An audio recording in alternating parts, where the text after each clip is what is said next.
All right. Hello, everybody. I hope you all are doing well. This is DFS Army's tournament strategy show where we'll talk through this slate. We'll go game by game, talk through guys I like, guys I don't like as much. It's an interesting 6-game slate. We have some injury news that spices things up a little bit too, so we'll jump right into it. Usually we would look at the previous night's slate, but I don't play NBA on Sundays or typically Saturdays. But anyway, let's jump into this slate. Starting off with, in my opinion, what's the best game on the slate, or at least one of my favorite spots. We have the Thunder going up against the Wizards. You all know I like looking at the game with the highest total on the slate. The spread is wide in this game, though. So it's a little concerning, a little nerve-wracking, a little bit here, but I do really still like this spot for the Thunder, but you do have to be a little bit careful with this wide spread. Dixon, what's up, man? It is still a Happy New Year, but at what point do we stop saying Happy New Year? I don't know. But Happy New Year to you too. All right. So for the Thunder tonight, the most obvious thing here is that they're going up against the Wizards. The Thunder are healthy, which is always kind of bleh. But my guy SGA has been fantastic this season, and he's been good in bad matchups, and he's been good in really strong plus matchups as well. He gets a really soft matchup today against the Wizards. I like this spot for SGA. I don't think that's a secret. We see that it looks like he's going to be extremely chalky on this slate. I plan on at least being around field weight. There are some leverage plays, guys, I think are getting a little overlooked. So as long as I can still get leverage on them and still be around field weight on SGA, that's what I'm going to try to do. But if I have to prioritize, I always prioritize my leverage plays over just guys who are in really good spots. So I like SGA. Great play today. Absolutely no concerns with him. But my goal is to be at least around 30%, if not slightly higher. A guy that I like a bit more is Chet. He's only 7,700. We know he can play bigs against the Wizards. He's only looking like he's going to be around 16% ownership, which sounds high, but is not that high in the grand scheme of things when there's only 6 games on the slate. So I think Chet is looking like a potential leverage play for me on this slate. Ideally, I'll be over the field on him, but again, we'll get closer to exactly where we'll land on the pre-lock show. And I don't think I talked about it, but the pre-lock show is where myself and sometimes B-Dubs, aka Brandon, we'll talk through what we're actually doing on the slate. We'll talk through the execution. We'll talk through mins, maxes. We'll look at our exposures and all of that. That's for VIP members only at 5:30 p.m. Eastern. Phil, what's up, man? Hope you're doing well. You're right. You are right, Dixon. It is technically valid year-round. You're spot on, man. You're spot on. And so I like Chet, I like SGA. Those are the obvious plays for me. Where things get a little bit more dicey is when it comes to guys like Jalen Williams, Josh Giddey, Lou Dort, Isaiah Joe, even Cason Wallace. These are all guys I'm comfortable having exposure to. Guys I want to make sure are showing up are your more streaky guys like Josh Giddey and Lou Dort. Ideally, I'll be at field weight, so right at 10% on both.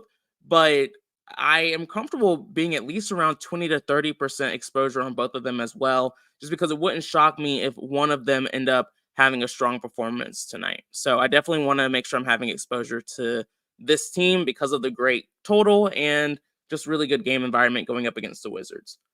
Surprisingly low ownership on the guys outside of SGA. I also feel like this is probably completely wrong, but I feel like it's the highest ownership I've seen on SGA since typically he's underowned. On the opposite side of this game, really hard for me to get too excited about anyone on the Wizards. The game total is nice, but the Wizards are always in high game total games and environments just because their defense is really bad. Hard for me to get overly excited about anyone here. I wouldn't get mad if someone wanted to take a shot on Kuzma or Avdia. If they show up a little bit naturally for me, I'm okay with that. It looks like even Poole and Jones and Gafford are all seeing ownership. I'm not overly excited about any of these plays. No one's really standing out for me too much, so I'm not looking to prioritize them on this slate.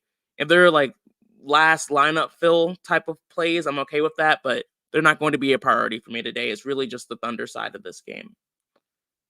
Now, next up, we have my second favorite game on the slate.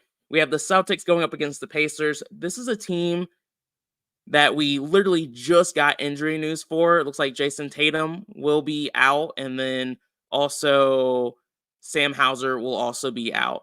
Porzingis is still questionable, but it looks like he said he's going to play. Well, now he's available, so never mind. So Porzingis is going to play, so at least we have that news already. And already, when we just look at who sees the highest increase in usage when Tatum and Hauser are both out, surprisingly, maybe to some, it's not that surprising. Derek White actually sees the highest increase in usage at 10.6%. So he's definitely someone I'm looking to prioritize in a really nice matchup against the Pacers. And then Jaylen Brown.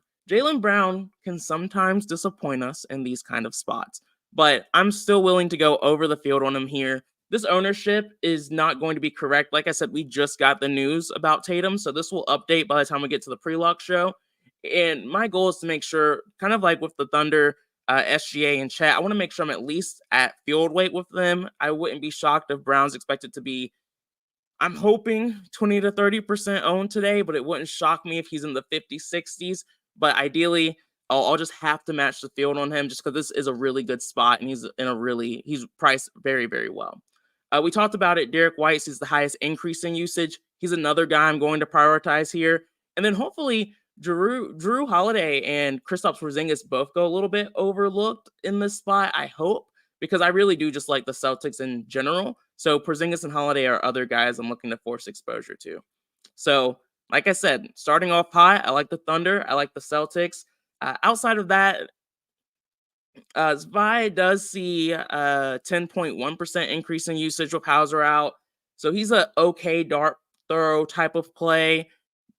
But I think that's getting a little cute. But depending on what value looks like on this slate, I don't think lines have been too hard to make thus far. So I'm not overly concerned about it, but it's worth keeping an eye out for. But I'm okay with him showing up a little bit, but he's not going to be a priority for me. Let's see. All right, next up we have the Pacers going up against the Celtics. Like I said, the Pacers are a much better version of the Wizards, but the Pacers also tend to be in very high total games. And so I don't look to prioritize the team that's causing the high total. Typically, I'm looking at the team that's in a better game environment than they usually are. So for me, Halliburton is someone that I'm looking to prioritize on this slate. I want to make sure I have exposure to him. I'm not completely locked into him being a leverage play for me, but he's on my radar as someone who might be. 15% ownership, once again, seems high, but on a 6-game slate is not that bad. All right, what else are we dealing with here? We do have some questionable tags for the Pacers tonight, which always keeps life fun. Bruce Brown, questionable. Nembhard, questionable. Isaiah Jackson, questionable. If these guys end up getting ruled out, especially Jackson, I think there are some plays that could become more viable. Of course, if Brown and Nembhard are out, that makes guys like Nesmith, Mathurin, Hield slightly more viable. And so I wouldn't hate getting exposure to them. But that's really if both of them are out, that would really make me want to pull the trigger on that. And then if Brown and Jackson are out, then guys like Smith and Toppin, their minutes get a little bit more solidified. So there are some routes due to injury where I might get a little bit more excited to play some of these Pacer guys outside of Halliburton. But for now, I'm just going to take the wait and see approach and wait until we get some of that news outside of Halliburton. All right. So those were the fun games. Things get a little bit more boring moving on, but there's still some spots that I like more than I think the rest of the field does. So next up, we have the Bulls against the Hornets. The Hornets are another team we like to pick on, but unfortunately, the issue with the Bulls and the Hornets is that they both play at such a slow pace that is going to be a little hard for some of these guys to have their ceiling performances. It's not impossible, it's just harder because they play at such a slow pace. So for the Bulls, Zach LaVine is probable, Vucevic is probable, Patrick Williams is questionable, and Alex Caruso is questionable as well. That does matter, but we'll get into that a little bit further along. Last week, we saw LaVine and Vucevic both return from injury. LaVine played 30 minutes, which is interesting. And then Vucevic played 25 minutes coming off the bench. And so the concern here is if Vucevic comes off the bench, I'm not interested in him. But if Vucevic starts, the minutes are still a concern for me, but I'm willing to take the shot at super low ownership here. We know the Hornets are god awful against bigs. They give up the second most points in the NBA to centers. And so Vucevic is going to be a priority for me if he starts. It's extremely risky. It's not a safe play. I don't care. I like playing risky plays. That's where I've had most of my success, is taking shots on guys like this. And so Vucevic is someone I'm going to be significantly over the field on as long as he starts. And then it's tough. Like DeRozan and White are guys that I want to have exposure to and force exposure to, but White just hasn't shown me enough upside here lately where I feel like I have to pull the trigger on him. DeRozan, we took the shot last time around. It didn't work.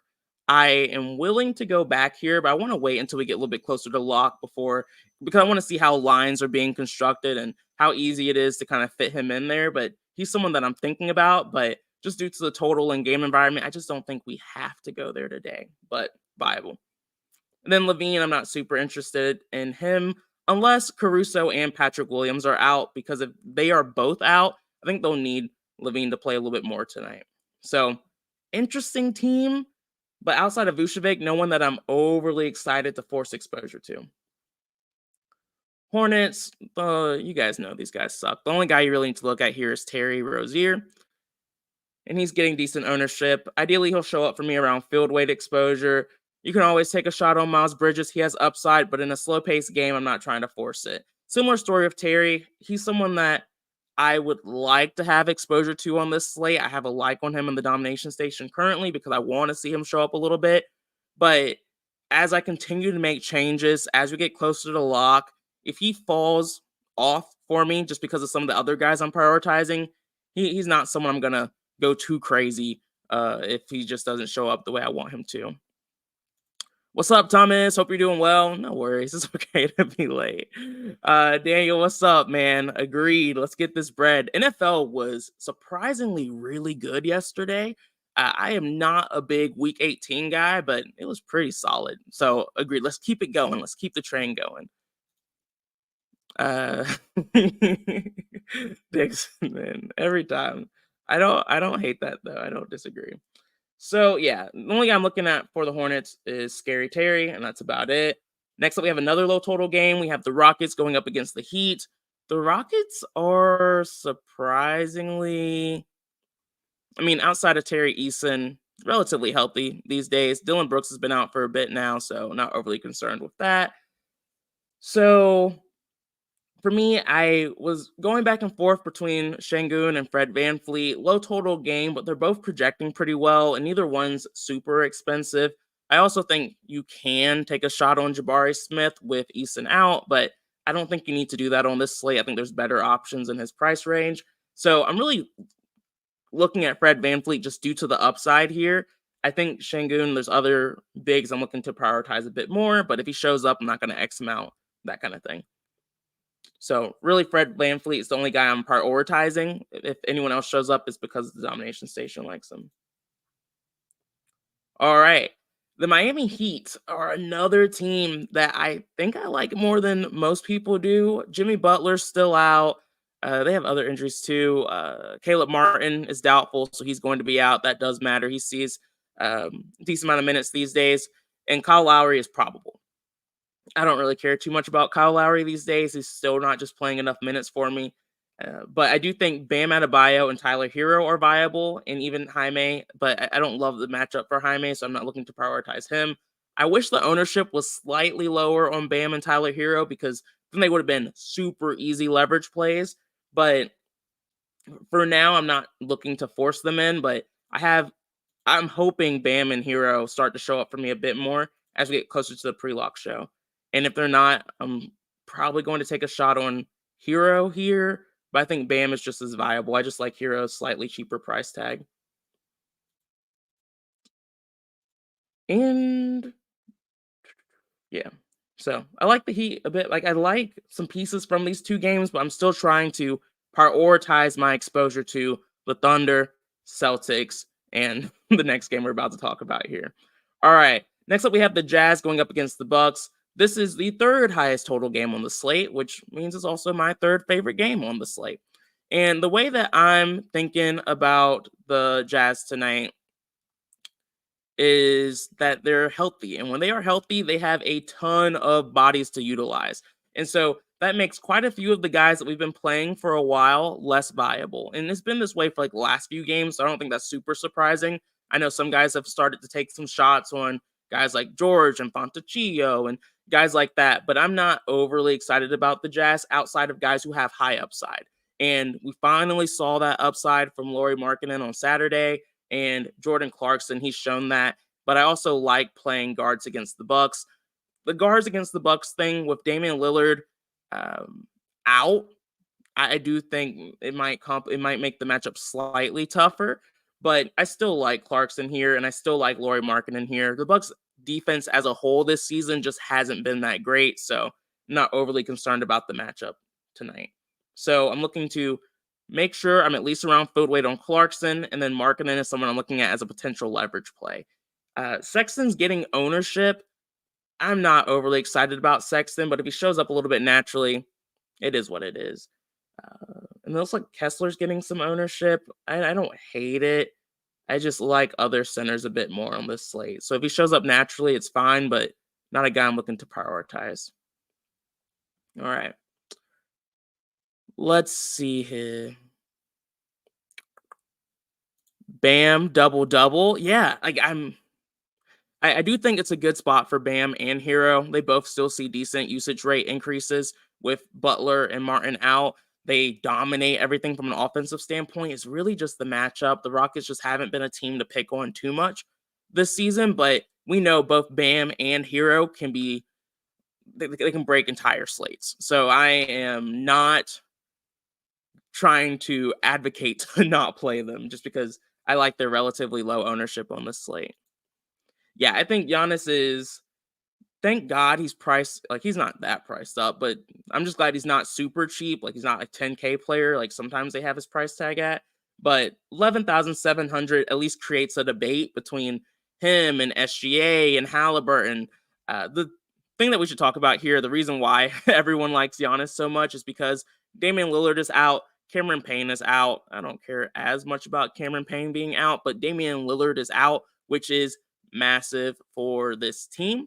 The guys who see the highest increases in usage with Cam Payne and Damian Lillard out is actually Malik Beasley at 13%. He sees a 13% increase in usage. Then it's Giannis Antetokounmpo at 6.9%. And then it's Beauchamp at 4.8%. And then it's our guy, Andre Jackson Jr. at 3%. The projected starting lineup is Malik Beasley and Andre Jackson starting.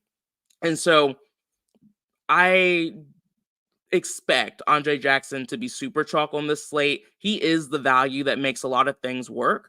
We know Andre, when he sees decent minutes, he can have some solid upside and he can be pretty aggressive, which is something that I'm looking for when I see guys like this see minutes. But he's also not someone that he also has the risk of sometimes being a little irrelevant and just kind of standing around. So we haven't seen like a 30-point performance from him before, anything like that. Last time he started, he had around 22 and a half points. Against Detroit, he had 22 points. So still lacking a little bit of upside. But for his 3.1 price tag, him starting is enough. Not going to overthink that one. I expect him to be a core play for me as long as he does actually start tonight. So that's just going to happen. I think Beasley, he's seeing ownership, so I doubt he'll be a leverage play. Beauchamp's also seeing ownership. It looks like all of the Bucks are seeing decent ownership today. So there's no one here that I feel like, oh, this is going to be a sneaky play we have to try to get on. But I do just like the Bucks tonight. The Jazz are not a team we have to worry about from a defensive standpoint. So Giannis is a good play. Chris Middleton is someone that I'm looking to prioritize. We all know there's risk with Middleton. If his shot's not falling, he's not going to do well, but he will more than likely be a core play for me at 7K. That's just too cheap for the role he'll have tonight. And then outside of that is Giannis, Middleton, Andre Jackson, and then everyone else is just kind of lineup fillers for me. Brook Lopez is a good play too. I guess I should put a like on him. hate talking about high owned plays too much. Personal thing. Let's see. Yeah, Beasley Chalk, Malik Beasley Chalk. What could go wrong? Uh, Hopefully nothing. It's a 6-game slate. They're going up against the Jazz. I'm not going to overthink it too much. But Beasley's not one of those guys I'm trying to force into lines. He just makes things work. Yeah, literally. Greek. That's it.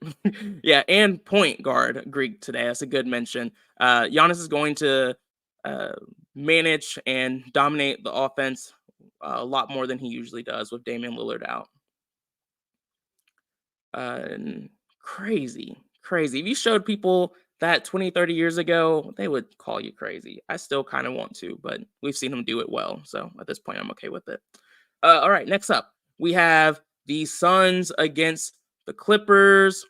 Ooh, Martin, I think you're right. I think you're right. A little bit of a revenge narrative going on too. See, that's what we didn't need though, Martin. That does make me feel a little bit better about it. I really do feel fine with pretty much all of the Bucks today. It's just not overly excited about the guys outside of the three I mentioned. But Beasley's totally fine. And yeah, Lillard has been trash here lately. Really just defensively too, but he hasn't been that great offensively either. But it is what it is. I oddly enough, I feel like they might play a little bit better tonight without Lillard, but we'll see. Next up, we have the Suns going up against the Clippers. For the Suns, do we have any injury news? Eric Gordon is TBD. Little is TBD. Bol is TBD. So there's some minor pieces like that, but KD should be back tonight. The whole trio, which when they're all healthy, I'm just a lot less excited about them. Eric Gordon is slightly, with him potentially being out, that would open up some usage, but not as much of KD coming back. But if he's out, that would solidify some minutes for guys like Allen. But I still don't love it. It just doesn't move the needle for me when we have. Sounds really shady, but when we have actually super important players to their team being out, it's just like Tatum and Lillard, Eric Gordon with KD coming back today is just not as enticing, or it doesn't move the needle for me as much. Nurkic at super low ownership going up against the Clippers is someone that I'm looking at as a potential leverage play. Like I said, I like other bigs more than Nurkic. Like I like Lopez, Markkanen, Bam, Vucevic, Porzingis, Chet. Like I like quite a few bigs, so I'm not sure Nurkic will be able to make my lines tonight, but the low ownership is enticing for me, so it wouldn't shock me if he becomes a leverage play for me on this slate. But with KD coming back, I don't think I'll be getting to Booker, Beal, or KD. But of course, Booker and KD are always viable plays. They have upside for sure, but not overly excited about it. And then, unfortunately, once again, we've been on this train for a little bit now. I'm not overly excited about the Clippers either. It looks like they're going to be pretty healthy tonight. And when they're healthy, it's rare any of these guys really stand out for me. So I'm not planning on going there either. Like I said, the teams I'm the most excited about are Thunder, Celtics, Bucks, and that's pretty much it. And then outside of that, I'm looking at potential leverage plays from these low total games, and I like some of the Jazz as well. So I have a pretty good grip on what I'm doing today. We'll see. Like I always say, NBA basketball, you really don't want to start building lines until we get closer to lock. Crazy things happen, so you just have to kind of be ready for that. But we will see. Martin, forgot about that. You're not wrong. You're not wrong. The whole crew back together again. But yeah, Dixon, I appreciate that. If you all could like, subscribe, helps the channel a lot, helps the bosses know that people are still watching this show. But I always appreciate the support, and I look forward to seeing a lot of you all on the pre-lock show today. And then those of you who aren't able to make it, there will be no show tomorrow. I have a work meeting I have to go to, but we'll be right back to usual next Wednesday. So have a good one, guys. Peace out. Talk to y'all later.